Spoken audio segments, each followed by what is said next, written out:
Hi everyone, welcome to English Today Journey. And hey, don't forget to subscribe if you enjoy learning English in a simple and practical way. Hi, everyone. Welcome to the English Today Journey. I'm really excited to see you here. Before we start, don't forget to subscribe so you can get daily tips that will help you improve your English, step by step. Hello, my wonderful friend. Welcome back to the place where we do more than just study English. Here, we grow as people while learning this amazing language. I'm really happy that you're spending time with me today because we're going to talk about something very interesting. Something that can completely change the way you learn and even the way you live your life. The topic for today is metacognition. Now, I know that metacognition sounds like a big, complicated word. Maybe you've never heard it before, and it might feel a little confusing. But don't worry at all. By the end of this lesson, you'll not only know exactly what it means, but you'll also understand how it can help you in learning English, making better decisions, and even improving your personal life. Let's start with the basics. So, what is metacognition? In simple words, it means thinking about your thinking. That's it. Yes, it really is that simple. Imagine that you could step outside of your mind and watch your own thoughts like they're a movie. You can see what you're thinking, how you're thinking, and why you're thinking that way. This is exactly what metacognition is. You're not only doing something, you're noticing how and why you do it. Let me give you an example. Imagine you are studying English vocabulary. One way to learn is just to read the words over and over. But if you don't pay attention to how your brain remembers things best, the words might disappear from your memory quickly. Now, let's try something different. Stop for a moment and ask yourself a question. Do I remember words better when I write them down, or when I say them out loud? Or maybe you remember them better when you use flashcards, or when you put them into sentences. Asking yourself these questions is exactly what metacognition is. You're not just learning the words, you're learning how to learn the words. You're training your mind to understand itself. Why is this so important? Well, most of us live life on autopilot. We repeat the same actions every day. We make the same mistakes again and again, and sometimes we don't even know why. But when you start using metacognition, something amazing happens. You begin to notice your patterns, your habits, and the way your mind works. And once you see these patterns, you can choose to change them. You can try new ways to learn or to solve problems. You can react less automatically and respond more thoughtfully. Metacognition is like having a superpower for your mind. It helps you become smarter about learning, smarter about making decisions, and even smarter about handling life's challenges. Imagine studying English not just for the words and grammar, but learning how your brain learns best. Imagine making choices in life because you understand your thinking, not just because you are reacting without thinking. That's the power of metacognition. So, as we continue our English journey together, remember this. Don't just do things, think about how you do them. Watch your thoughts, notice your habits, and ask yourself questions. The more you practice thinking about your thinking, the stronger your mind becomes. You'll find that learning English, making decisions, and even growing as a person can become much easier and more exciting. Welcome to a journey where you don't just learn English, you learn, how to grow, and how to understand yourself better. And the best part is, it all starts with one simple idea: thinking about your thinking.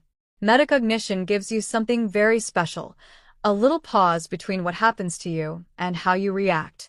That pause may seem small, but it is powerful. In that moment, you can ask yourself important questions like, why am I feeling this way? Is this belief I have really true? Could there be another way to see this situation? Just asking these questions can start to change the way you think, step by step. This is especially useful when you are learning English. Think about those times when you wanted to speak but felt shy or nervous. Maybe you got stuck, couldn't find the right words, or worried about making mistakes.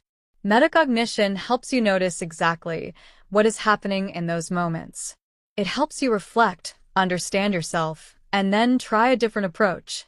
It reminds you that you are not just learning English, you are learning how you learn, and how your mind works. Today, we are going to explore this idea more deeply. We will see what metacognition really means, how it appears in daily life, and simple ways to practice it. By the end of this lesson, you will understand how it can make you a more confident learner, a better thinker, and a stronger person overall. Before we go further, let's look more closely at the word itself. Metacognition. Understanding the roots of a word can help us understand the word itself. In this case, knowing the parts makes the meaning much clearer. The word metacognition has two parts, meta and cognition.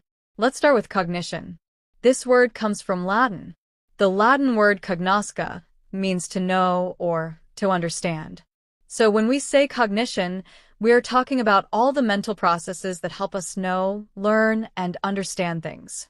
Cognition is everything your brain does when it is working. For example, when you solve a problem, that is cognition. When you make a decision, that is cognition. When you learn something new, that is cognition. When you remember something, that is cognition. Even when you understand words or a sentence in English, that is cognition too.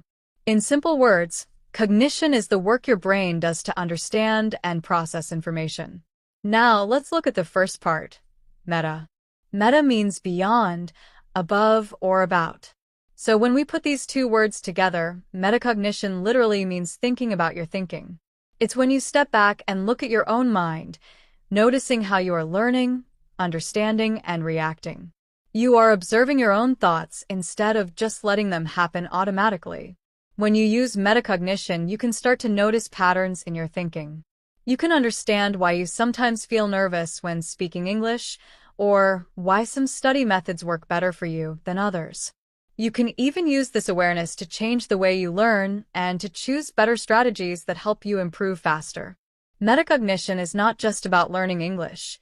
It is about learning, how to think more clearly, and how to respond to life in a smarter, calmer way.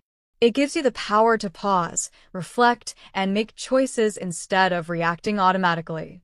The more you practice it, the more confident and thoughtful you become, not only as a learner, but also as a person. So remember, every time you stop and ask yourself how and why you think a certain way, you are using metacognition. You are training your brain to understand itself, and that is one of the most powerful skills you can develop in life. Cognition is simply the way your brain works in the world. It is your mind in action. Everything your brain does when it is thinking, learning, remembering, or understanding. Now, let's look at the first part of the word metacognition, meta. This comes from Greek and means beyond, above, or about. When we combine these two parts, meta and cognition, we get something like beyond thinking or thinking about thinking. In other words, metacognition is the act of stepping back and noticing your own thoughts. I know this may sound a little strange at first. You might be thinking, wait, you want me to think about my thinking? And yes, that is exactly what it is. Metacognition is like taking one step back and observing your own mind. Not with your eyes, of course, but with awareness. Imagine holding up a mirror, not in front of your face, but in front of your mind. You can see what is happening inside your head. Here's a way to picture it. Think about walking through a forest. When you are on the ground, you can only see the trees immediately in front of you. That is like normal thinking. You focus on what is right in front of you, without seeing the bigger picture. Now imagine rising up in a hot air balloon.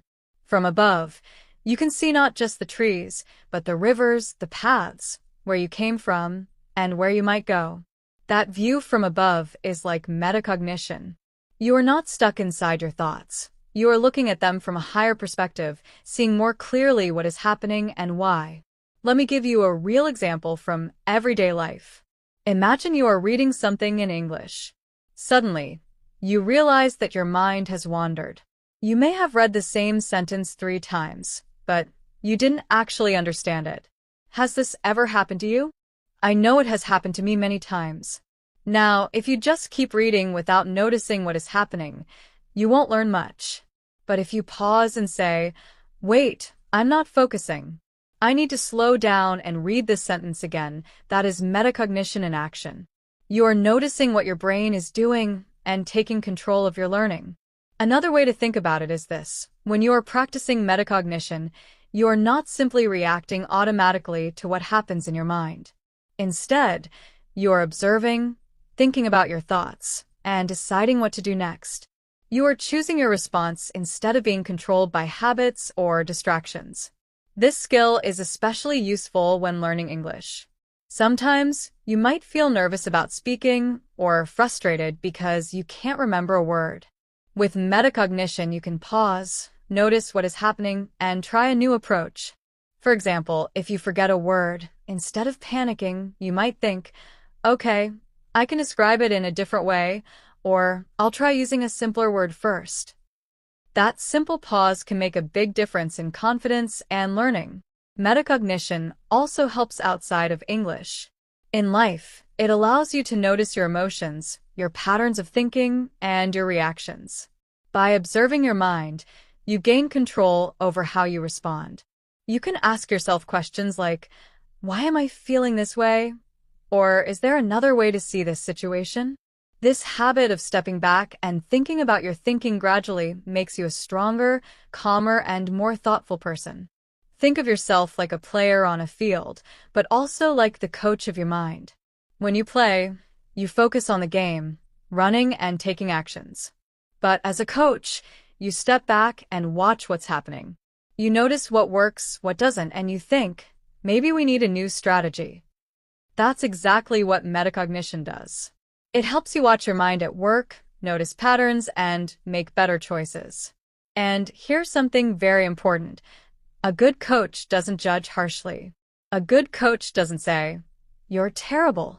Instead, the coach observes, reflects, and decides how to improve. You should treat your mind the same way, with curiosity, not judgment.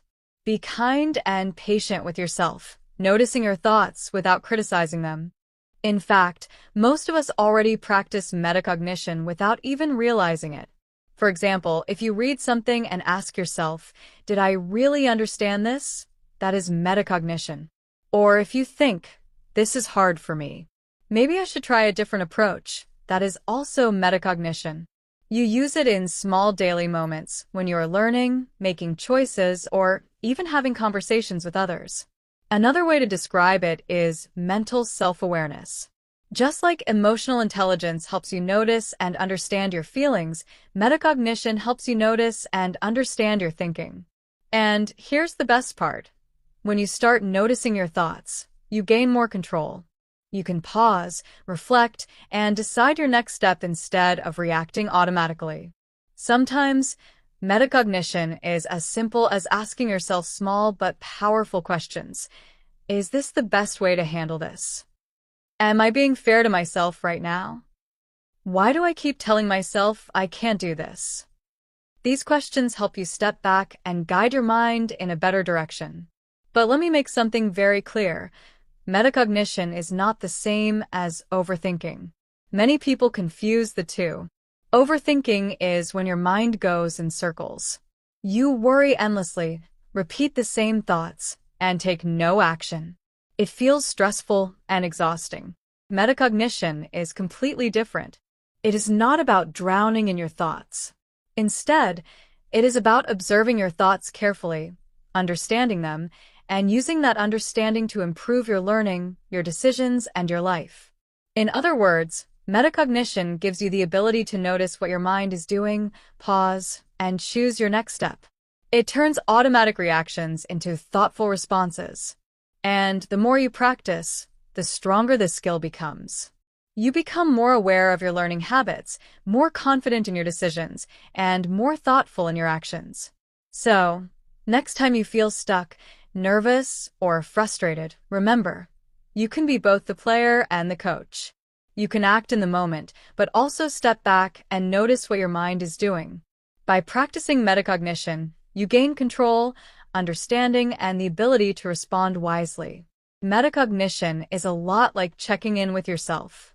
It's like asking, okay, what is happening in my mind right now? How can I guide it in a better